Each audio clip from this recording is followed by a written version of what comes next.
Speaker extraordinaire.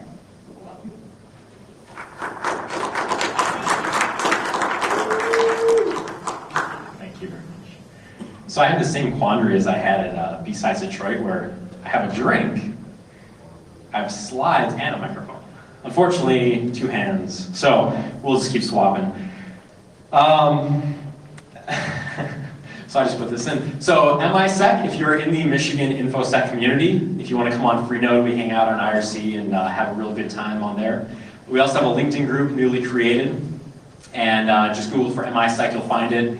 And then September 22nd is the next meeting. It's in Royal Oak, so if you're on the east side of the state or would like to drive to the east side of the state, LinkedIn group or MISEC will get you the details for that. So Marsh Ray was kind enough, if you guys don't know Marsh Ray, you probably should. He was kind enough to put this quote on full disclosure like a week before I built the slide deck. And I think it's one of the best quotes I've ever seen about InfoSec. So he went, "Thank goodness the working exploit will remain as the gold standard for cutting through the security bullshit in the field of data security for foreseeable future." And I mean, with all the certifications we have, with all the things that we go through as industry people, and I mean me too, that we have to prove ourselves for certain constraints for, you're a certified ethical hacker, not just you're a good guy because you have ethical in the name of your cert. It's nice to see Marsh Ray really just kind of solidifying that into a quote that we can kind of stand by. So right now, I just switched jobs actually. I'm now a senior consultant, and I promise I'm not as douchey as the senior consultant sounds at Networks Group. And then boredom, which I don't have much time to be bored right now, but I hope to come 2012, is just finding web app vulnerabilities. So spare time kind of stuff, not work related, just crashing through SourceForge and seeing what's out there. And then my sad note is I've actually been a PHP programmer for 10 years, but I am quickly learning Ruby and finding a lot of fun in that. So that's kind of a consensus of what this is all about. It's kind of my side job stuff, it's my personal research stuff, and kind of a collection of those experiences. All right, so this is dangerous at any InfoSec conference, but I'm actually going to go over what things get owned for PHP. And if you have a ball, you can throw it now, but I promise we'll get some more fun. So the inputs that get owned, I'll just pop these up here now. So you have your get, your query strings. Those are all the things in the URL that you pass some kind of parameter, key value parameter type of things. The post is all the form submission. You have some input type, a user, in this case, for the name or the ID of the input.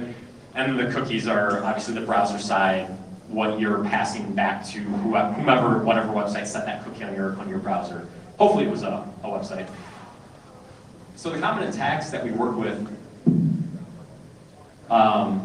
local file inclusion, it's the, hey, we have access to some input you never wanted us to have access to. We're going to grab a file off your web server that you probably wouldn't want us to have.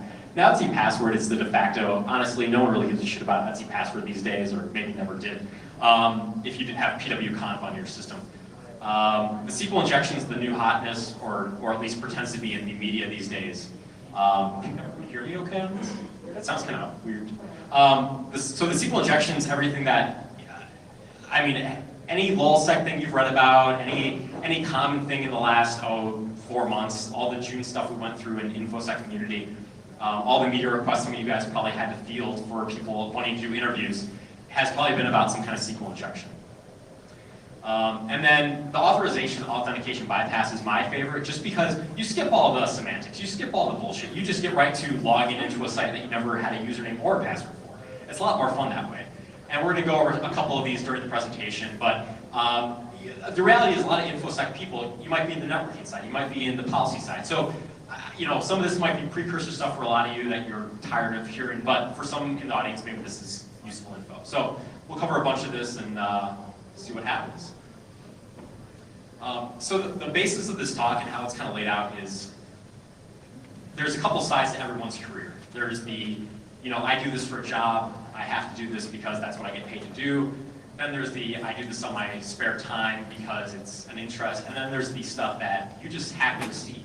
You go to a website, you log in, and you go, oh man, there's SQL injection in that, I just know there is. Or there's this form that you fill out that you go, those parameters, I can affect those. So there's kind of these 3 different areas of my life, and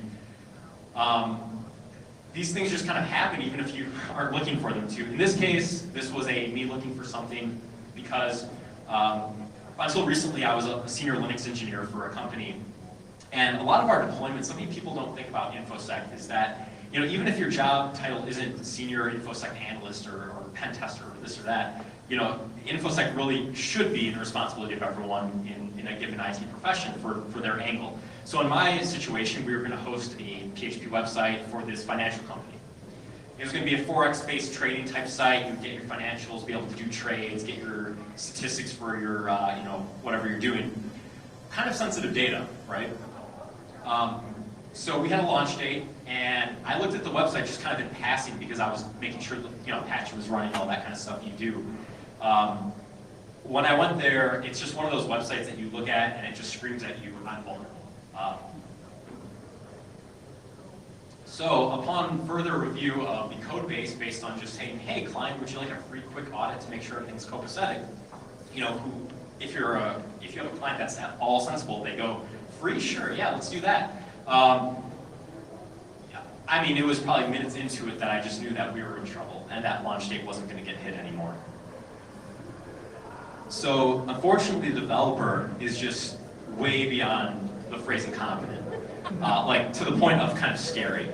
There's a quick anecdote, and I told this at a presentation I gave at InfoGuard this week, but I started doing PHP development the same way a lot of people did, which is you go online, you look for a tutorial, and it's like, oh, make a recipe book.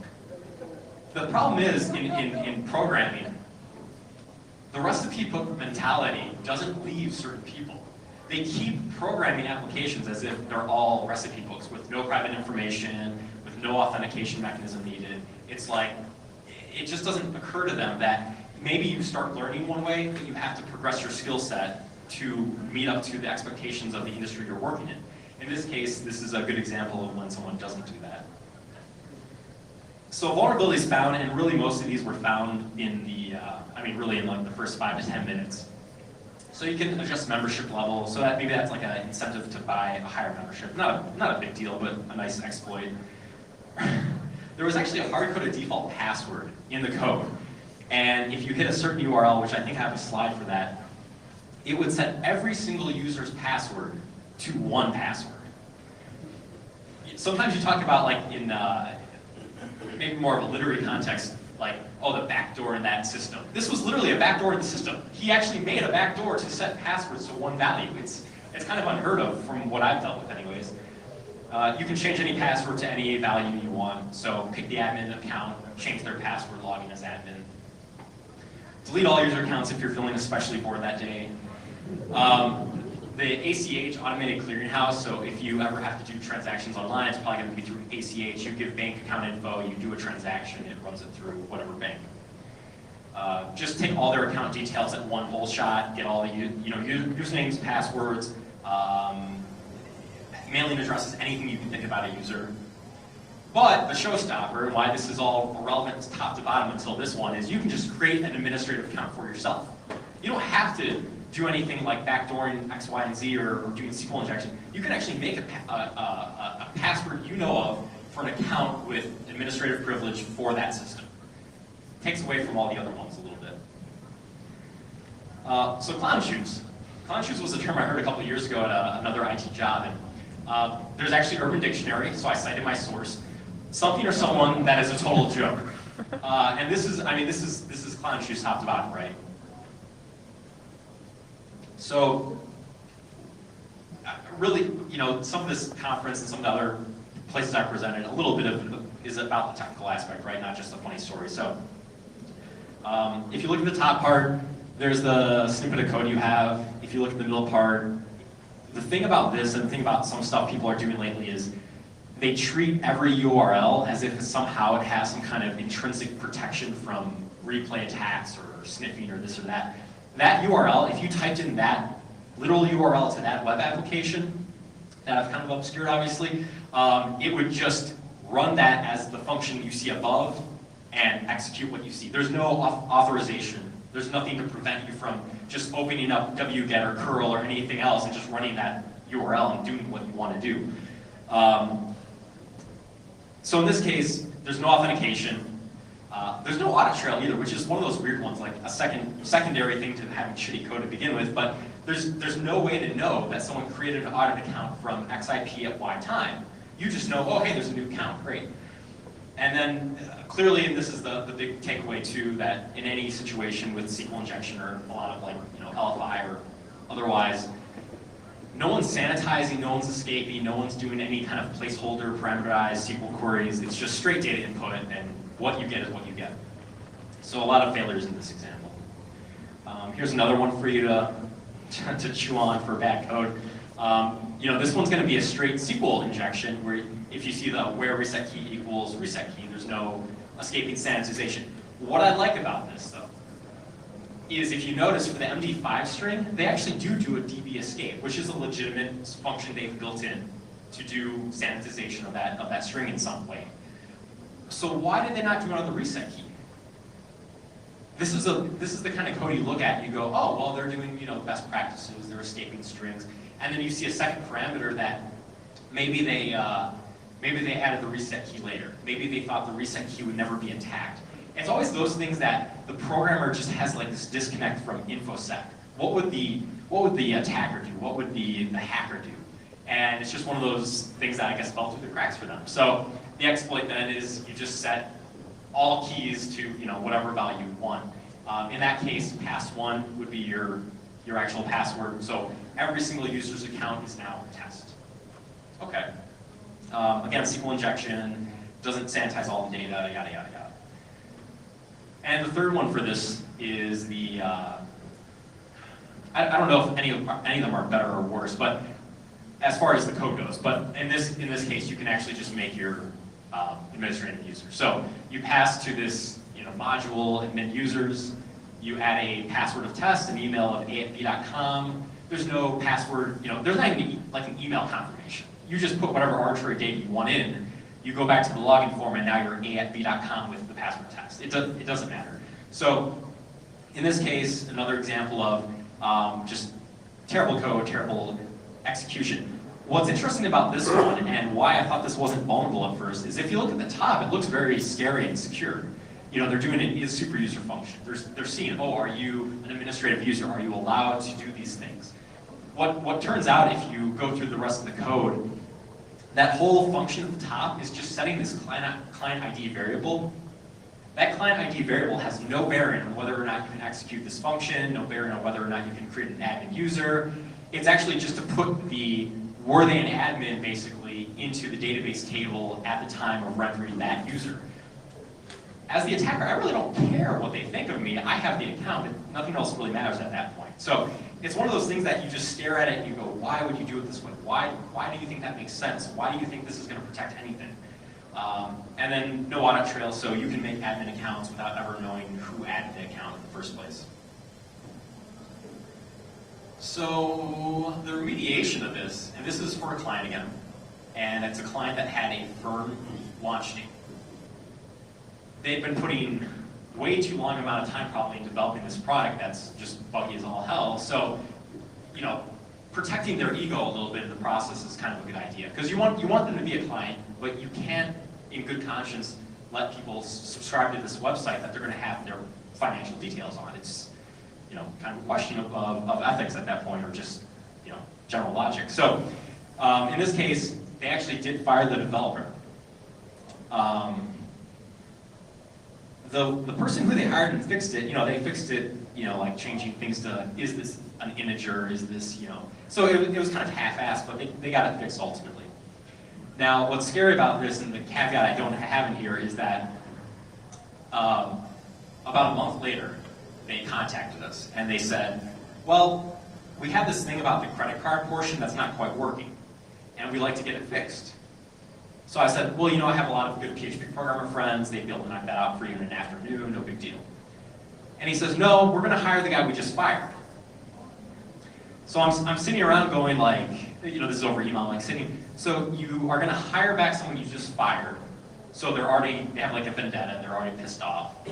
But you're going to let them work on the portion of the code that handles credit card management. And it's one of those things like, you're like, if there was a perfect storm, and it was an IT, what would it look like? and this seems like it might be apropos to fill that gap. So that was kind of scary. And the fun fact, and this is still true as far as I know, based on the last time I checked, the code base of the CMS, if we can call it that, is actually used not only by the developer himself, which is Websites Vulnerable, but it's used by about 30 other sites, a lot of nonprofits, sites related to like weird things like opera houses and important things like donation sites for different medical disease fundraisers. So there's a lot of information out there with a lot of credit cards, a lot of people's financial info, and it was all vulnerable to the same thing. Now, yes, I've made him aware of all these vulnerabilities, but at the same time, he hasn't fixed them, and it's kind of a weird stalemate that we have going in that, if I prove it to him, I'm committing a crime, but how am I supposed to get this guy prosecuted for negligence? It's an interesting situation to be in, but I'm still kind of working diligently to get some kind of resolution from him. I've actually, frankly, never dealt with anyone but this guy in his position where he wouldn't fix things knowing that they're impeding people's personal lives. Like, you could get this data stolen, it wouldn't matter. So, sir? You have mentioned parameterized queries and data best practice coding techniques, and you must have also the last is called SQL injection, protecting each other, SQL management. Yeah, so it's... Oh, SQL map will definitely work on PHP. But that's another couple stories. But the takeaway here is I've told him vulnerabilities exist, and he knows they exist. His thing, however, is unless you are going to get me in trouble with someone, it doesn't matter to me because I've already got paid. And, if anyone wants to take a pot shot at this guy, let me know. As far as legally, but as far as my interaction with him telling him, he fully knows he's vulnerable. At that point, in your audit report, management for his company that he owns. Yeah, exactly. This is as mom and pop as it gets. It's him and like a secretary who's his wife, and there's no upper management. There's no like sub guys. There's just him and his wife. That's the company. But I digress for now. But we can talk later if you guys want to chat about that. So this is kind of a good time to segue because we're going to start talking about open source software. So that's like the work angle. That's the, hey, I'm doing something, I'm getting paid for it. This is the every other day, I'm sitting on my couch, let's go to Fresh Meat and see what's up. And if anyone's ever been there, Fresh Meat is actually a software site, not a porn site.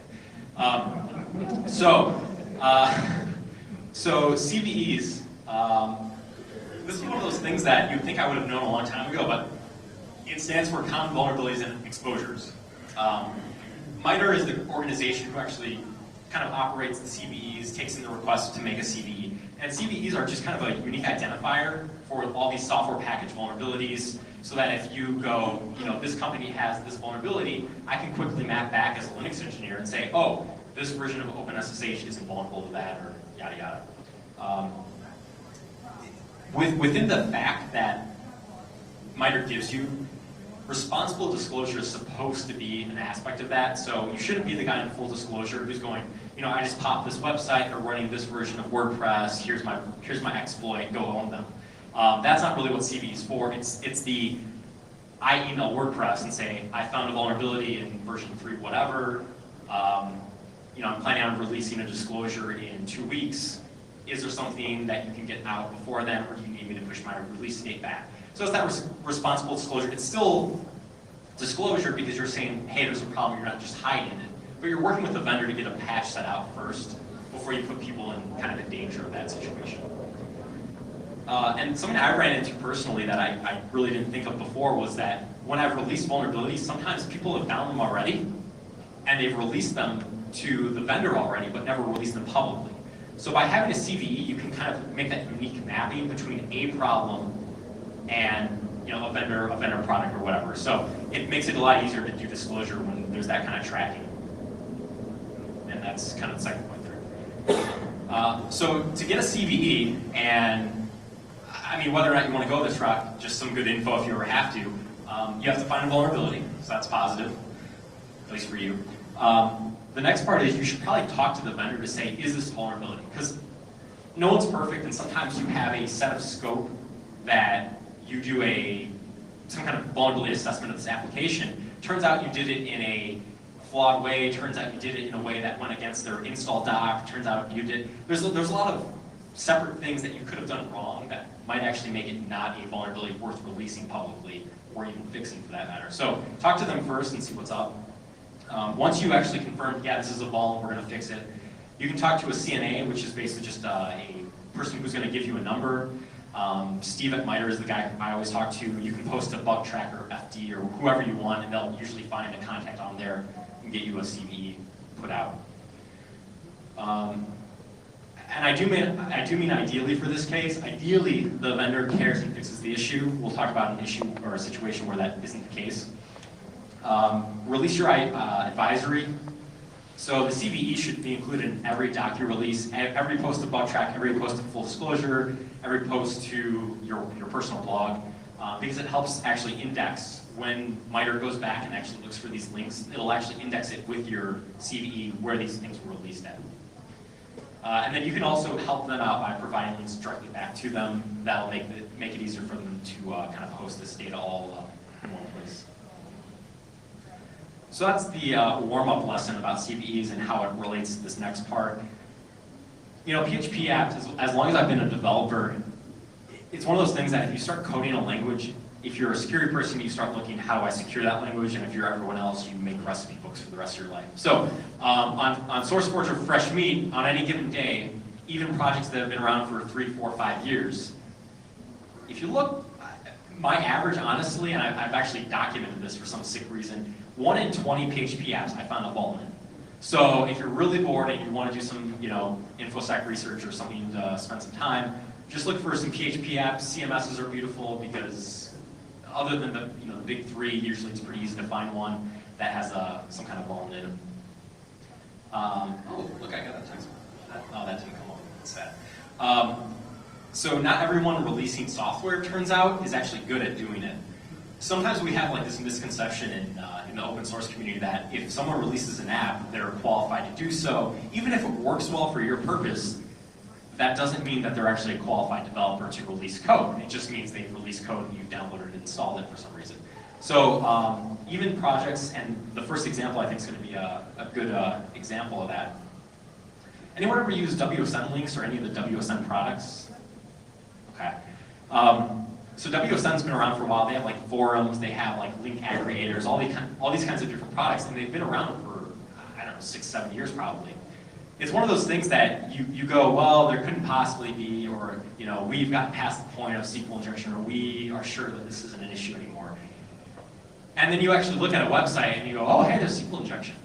So in this condition, it's a little bit more of a complex as far as SQL injection goes, because some of them are just ridiculously simple. What was funny about this one is I didn't realize, because WSN is a paid product, they had a trial. So I was actually doing all this blind, and it took me a lot longer than I probably should have if I just downloaded the trial, looked at the source code, and figured out where these vulns were. But I did it all blind, which is best effort for me. But in this case, you actually had to take 2 different parameters and kind of stack them together just because of how the SQL sequence flowed. And if you link the 2 together, you could do something like make a PHP shell exec as a web page on the system in some temp space or in a web directory. In this case, they just did a shitty job at sanitizing data inputs. A lot of the areas of WSN products, they actually do escape things, do SQL injection protection type stuff like that. But in this case, they didn't. In the recommendations for the installation of this product, and one thing I think that's really lacking from developers is that a lot of times the developer is also the DBA, is also the sysadmin. Now, if you're good at writing PHP code, that might not mean that you understand the intricacies of SQL products. In this case, there's no best practices. For this set of data, it really shouldn't have had any kind of file exportation at a SQL level. There's a bunch of things you can do with SQL that people don't know about. One of them is you can write and read files from SQL. And in this case, there's no reason why the search function that's getting data on the database should be able to write files out with that privilege set. And then one other fun thing I found out, by default, you can actually just pass debug equals 1. it will dump all of its guts about what the SQL query is doing at any given time. So to write injections is so much simpler when they tell you exactly where your flaws are. There's no blind SQL injection. There's no, counting the seconds before this millisecond response comes back with SQL. You can literally see what the query is you're running. So pretty easy once you get into it. That was my first CVE, which wasn't all that long ago, frankly. Their fix wasn't to fix SQL injection by doing parameterized queries, placeholder queries. It wasn't to limit scope or escape data. They actually just blacklisted the union word, or the piece of statement union, as far as what a query could contain. Now, MySQL versus like MS SQL, there's some subtleties there as far as how SQL injection usually works and what you can exploit. In this case, yeah, it probably fixed the issue, but it's a terrible way to fix it. 3 days after release, or after notification, a new version was released, which is pretty good in open source time. And really, he should have actually fixed the underlying SQL injection properties rather than just kind of half-assing with a union blacklist. Pointer, I need to drink more from these guys. So Pointer, they're a friendly company from overseas. And this is one of those applications that I downloaded once. I looked at the code and I went, yeah, it looks okay. They protect against SQL injection, they protect against local file inclusion, they escape strings, all that good stuff. I actually deleted the code base and then I just happened to download it again. It's like, all right, I'll take another look. Anyone want to yell out what's wrong with this above? Now think of this in a context of, if this isn't true, you actually get an administrative page where you get the rest of the page. So this is kind of the cock block of the web page. So what here is wrong if everything else below it, if that isn't true, is a security issue? I'll wait.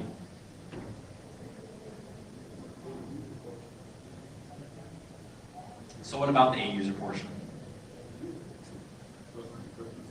Trusting the cookies. So, as you guys hopefully know or will know after this presentation, cookies are browser-based, right? I can make a cookie on my browser at any given time. It's a local file system to me, the client. What they did is, if there's a cookie called A-user, or I should say and in this case, and there's a cookie called A-pass, even if those don't have any data inside them, even if I, the end user, made them, it's okay. And what this function, or what this conditional makes is, this is actually the conditional that prevents you from being an admin on the website. Because everything after this if statement, if you don't fail that if statement, will make you an admin privilege. So I just went into Firebug, or FireCookie, or whatever it is at that point, created 2 cookies, a user and a pass. You could do it with curl if you wanted, just on command line. And by making those cookies with no data inside them, I'm now an admin in this CMS. So that goes towards the authentication bypass, which again is just the most fun thing ever, because you're not brute forcing, rainbow tabling, stupid things. You're just logging in without anyone telling you otherwise. So that's kind of a verbal or a written way of saying what I just said. But first off, anyone that would actually store a password in a cookie is mental. There's no reason to. There's no benefit to storing cookies or passwords in cookies. PHP actually has very good session support. You make a session. Once that session goes away, user privilege goes away. It's pretty straightforward. If there was a session cookie, and there probably should have been here, it should be unique. It should be encrypted. Replay text shouldn't work. All those kinds of bad things shouldn't happen. And then blank cookies, of all things, should never be used as a form of authentication. It's insane. So it's one of those things that you see these best practices like SQL injection protection, LFI protection, and then they forget to check that there's actually data in these cookies. I don't know. So there were 2 CVs. There were actually 2 different products that this applied to. Now this slide deck's from like February. I'm sure they've had a new version. Who knows if they've actually fixed this, and you'll see why in a second. So they came up with legal threats against me for this. And in this case, the vendor claimed that the user should rename their admin folder to prevent the issue. Now, I like actually security through obscurity. I think it's a part of the process of information security. If you want to put your SSH on a different port than 22, so be it. Now, it shouldn't be your only step. However, in this case, this is their only step. They want you to rename the folder to prevent people from brute force. Or I guess in that case they would have to brute force, but to prevent this vulnerability, which is simply fixed by making a session rather than reading cookies, they didn't bother with that because it's easier. So this company is Swiss, and you would think, man, the Swiss, those guys are nice. We've got good relations with the Swiss. They're friendly. They have a lot of snow. All kinds of preconceived notions. Turns out they're not. These are all email outtakes from this conversation, and I just love these more than life itself. And this is all, put sick anywhere you see bad grammar, because this is all they said. We do not understand why you try to manipulate the softwares. I am sure that you are aware that it is legal to do so. Now is a good time to mention that this is released under, not GPL, not whatever. This is released under Creative Commons. And they're telling me that modifying software is illegal, which is a whole new level of impressive. It is not your duty to publish anything related about our software as long as we ask for it. So they think they can put a ball gag in your mouth in the case of it makes them look bad, okay? And what you are trying to do is to find a security hole and publish it so that everyone can hack the system. This is the illegal part, so be aware of this. I appreciate them giving me my legal rights from, another country that has no applicability to ours, but, it's nice of them. The illegal thing is to publish a security gap to show other people the way to how to attack. That is the same as telling someone how to build a bomb.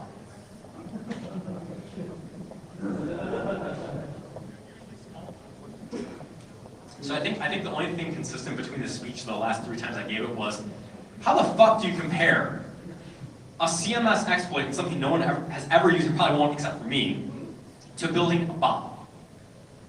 There's a certain level of bravado there that you're willing to say that your product is so important to the world that building a bomb and telling you how to exploit that CMS is going to just ruin everyone's lives. It's going to kill people. It's going to maim people. It's horrible. Sir? Did it again for 6 months, or anything? Did it last it? Oh no, they just kicked me in the face right away. Don't worry. And this, and I usually preface this, so I'll give you my preface now. This is the reason, if you are in InfoSec, if you're a tier 1 tech support guy, or you're a senior sysadmin or network engineer, this is the reason why we should be in InfoSec. Of course, it could be made safer, and we know how to do it. But we have designed the softwares so that renaming admin folder gives us less work. This kind of apathy is just, it's infuriating, it's just mind-numbing, but it gives us a purpose beyond what we even thought we were making a lot of money for, which is protecting everyone else from assholes like this. All right, so that's my story about them. Here's a quick primer, and it's primer by the way, not primer, it's not what you put on the wall. The quick primer of that PHP is actually built and compiled in C. Now what's important about that is that C has its own set of vulnerabilities beyond PHP's terribleness. And null byte attacks, if any of you guys were old CGI coders or doing your thing back when, the null byte attack is it's classic. So what's fun is that when you do certain things like file system calls, P will actually read a null byte as end of string. Okay, why is that important? Anyone PHP programmer? Fucking elitists. All right. I only do ASM. So this statement, as it seems completely obvious, that get parameter is actually in the URL. So, google.com/file.php file equals blah. It could be a JPEG, it could be whatever file you want to include. So all this does is take that file and includes it into the input or renders the source or whatever have you. So what a lot of people do is so that they don't get local file inclusion, they'll actually append the suffix to that file name that they're expecting. So if you have a photo album and you have all JPEGs, you're probably going to append .jpg. And so if someone puts in /etc/password, it's going to append .jpg, and that's not a real file, right? So that's a safe way to obscure rather than just doing I don't know, file sanitization. So you might do an attack like that. I'm sure some of you have done an attack like that, and it probably worked. What it does on the back end, though, is it does that, which just recurses back through the path and includes Etsy password. You get, the usernames of all the people in the system, and you go, oh, I pwned you, and that's about that. What a real attacker is probably going to do is they're probably going to throw a null byte in that, and the null byte is going to make this happen. So the null byte is going to stop rendering because PHP is C-based, and it's going to render up to a null byte. And they're actually going to include Etsy password. No one would do this. Oh. So Paul CMS, just another run-of-the-mill CMS. They take in a parameter, they call it page. I run that, and I get Etsy password rather than them obscuring me with that .php extension. A couple things here, and there's always caveats to anything you do with InfoSec. Magic quotes GPC is probably one of the most evil things in PHP because it automatically escapes anything that could be escaped. Quotes, for any input, get, post, cookies, whatever, which is why GPC. So what happens though is most people don't run with that. That's not the default these days. In this case, they're taking a direct request, and if you see request is basically a mixture between get and post. It takes any input in from either of those and calls it request. In this case, you're going to get it. It's going to hit the null byte attack for C, and I'm going to get your Etsy password or bash RC or bash history or whatever I want back from you. Another CVE. The vendor patch, it came out immediately, but he didn't increment the number. He didn't increment the version. So I'm okay with people writing shitty code. I'm not okay with people trying to pass it off as if that never happened. So I emailed him back nicely and I said, oh, hey, I saw you, you released your patch, but it's the same version number. How are people supposed to know the difference or know that there was a problem? He's like, oh, yeah, sorry, yeah, okay. So, nice enough guy and very responsive, but he was trying to slip it under the rug, like, oh, this never happened. Let's pretend, bad things don't, happen in my code base. Again, the InfoGrr talk I gave was about there are no really good web programming education. There's no program out there for a bachelor's in web application development that I know of. Null byte attacks. Who's going to think of attacking C with a PHP like web page? Most people wouldn't if they're just in college, right? And the reality is most people aren't thinking of those things, and then we come into the picture and we ruin everyone's day. But it's something to actually consider. If they had just, done a regex like, oh, it should only look like this, or sanitize, oh, we're going to escape these parameters, this wouldn't be a problem still. Oh man, we're ahead of schedule. So the last one here, this is tail 3. Now, as any good geek should do, and I haven't done probably in a couple of years, unfortunately, as you can probably see, you sign up for a gem membership, and that's it, right? You're just a good fit geek, and you're going to sign up for a gym membership. However, your gym's online fitness integration, it actually has broken single sign-on. And that single sign-on is actually going to be leaking out your personal information and personal health information. That's not fun. But, and this is the part where I have to really caveat the hell out of this talk, and you'll see a little bit later in the slides, but I really don't believe InfoSec is about like the best exploit. I don't believe it's about finding the coolest vulnerability. I don't believe it's about finding the best, way to present your details to wow the world. It's about information security. If you're protecting information, you're doing information security. And this is why. So I don't have access to this because it's software as a service, right? I have to imagine somewhere in their code base it looks a little bit like this.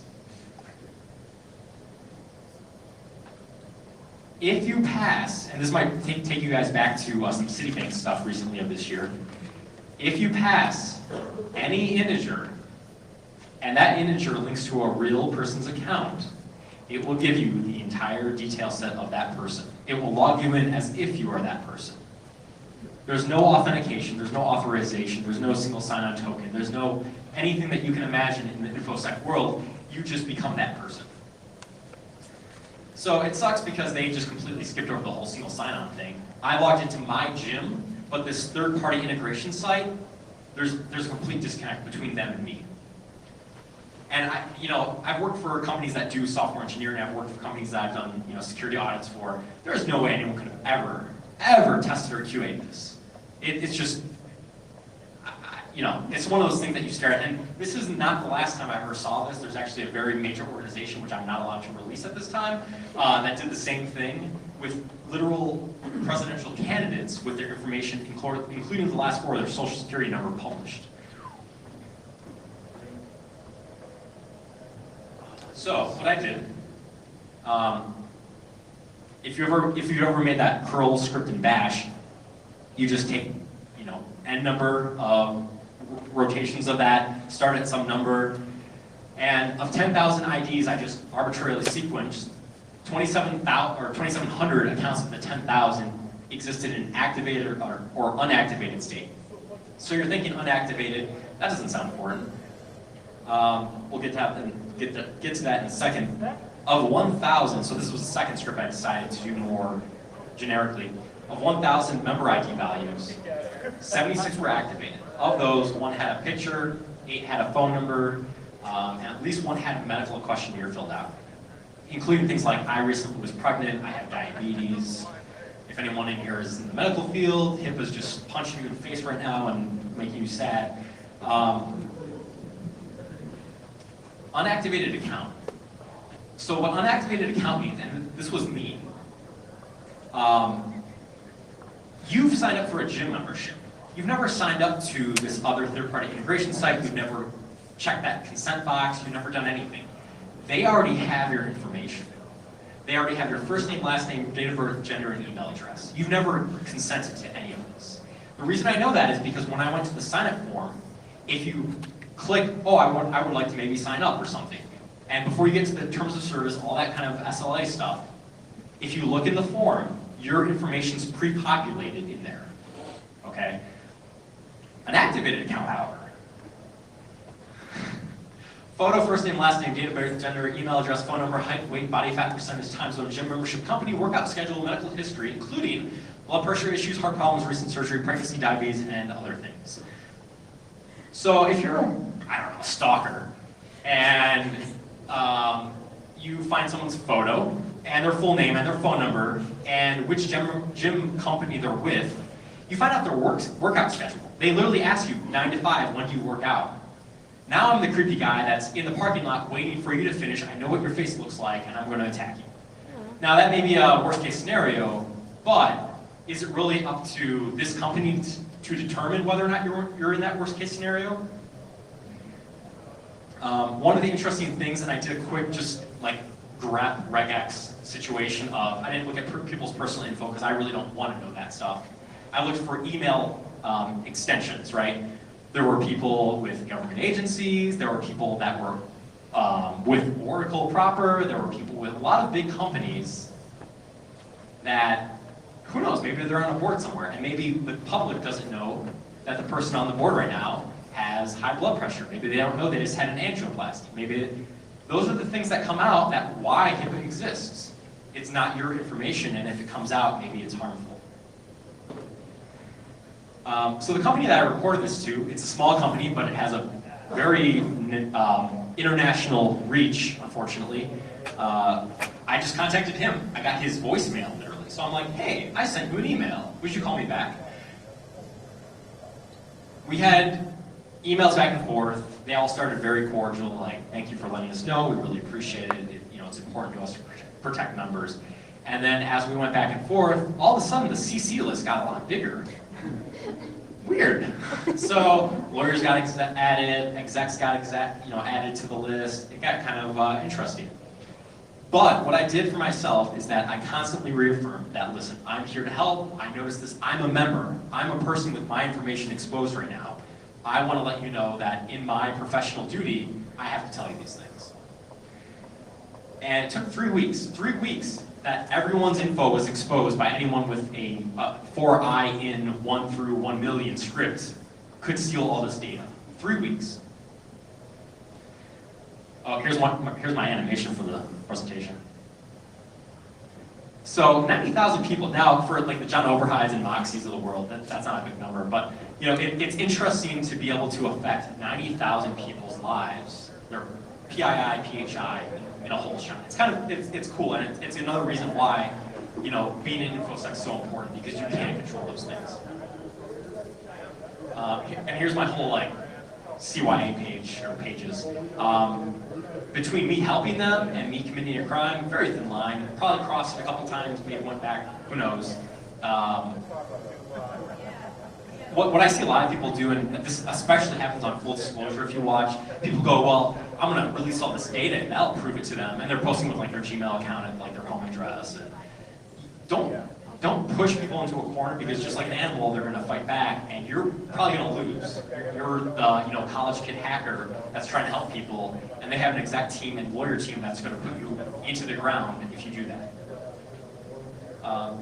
And remember, God bless America, I honestly mean that, but we can get sued for anything at any time by anyone. And if you're not, $1 million executive or a company with a lot of bankroll, your life's gonna be ruined whether or not you did something wrong. So just keep that in mind when you do these things. Be careful. So what I found, at least, and maybe this is just pure luck, but if you say the right thing consistently and you don't threat people and you say your purpose and you say why it's important, if they ever come back to you and they try to threaten you, it's probably going to be a hard case to get a jury to convict a guy who's trying to do their best to help everyone out. Full disclosure, ultimately, and this is for all three of the phases, ultimately it's going to help everyone, whether it's your family, whether it's you, whether it's someone else. The responsible disclosure actually makes things a lot easier because you have a working relationship with a company. I actually had one company who, I didn't talk about at this presentation, but they said, let us know if there's other things that you find out that we can fix. Like they were all for it to help out and make sure that they were doing the best they could within limited resource maybe for their engineering team. And ultimately, vuln research, and this is really like low-hanging fruit vuln research. There's people that are doing obscene things compared to what this presentation's about. Ultimately, it's fun. If the first time you find an exploit that actually works, you do the proof of concept, you send it over to a vendor. It really is fun if you really are into the InfoSec thing. I'll give both these at once. I literally heard from that company I mentioned earlier where they had to stop that launch date because of that firm who just sucked at his job. And they actually told me, well, we didn't build it with security in mind. It was a Forex trading site for financial services for people that had their bank accounts in it. And they didn't build it with security in mind. So, and this is my CEH thing, so if anyone has a CEH in here, I hate to digress, but this whole idea of a certified ethical hacker is just obscene to me. It's this retarded juxtaposition of, well, you're going to be a bad thing and a good thing, and why not just be a professional? Why can't we just be certified security professionals? Why do we have to put that ethical in there? Because that should be inherent. We're not. It kind of dumbs down a lot of people's careers when you have to put ethical in it to make it mean something. But that's another battle to fight.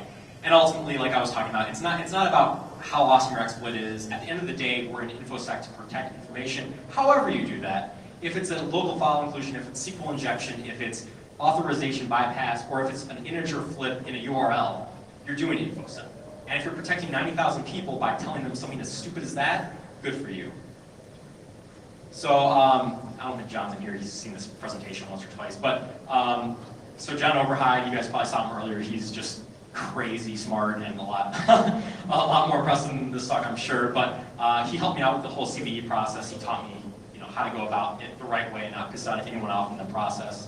Steve Christie's over at MITRE, and again, they're the organization who actually puts through CVE. They're the ones that do the CVE primarily. And then Todd Jarvis. Does anyone know Todd at PacketStorm or work with them ever? So Todd, PacketStorm and some of these websites have been around for a long, long time. And they collect papers, they collect exploits, they collect all kinds of good stuff. And in that process, I sent these things out to him, and he would actually send back to me like, oh, thanks so much, what a great exploit, this is cool, thank you. And I'm like, I'm not looking for praise here, I was just trying to get you to post on your website, thanks anyway. So, really nice guy, for what it's worth. There's my contact info. I'm sure I'm completely I'm out of time. So to get the next speaker on, if you want to talk, I've actually got to take off for some family stuff. But if you want to card really quick, just find me on one of these. And my website actually has the slide deck and a bunch of other ones. But thank you so much for your time. The people at GrrCON, it's just crazy they got this together in such a little time frame. And please, please, please thank them for all the work they put in this weekend. Thanks, guys.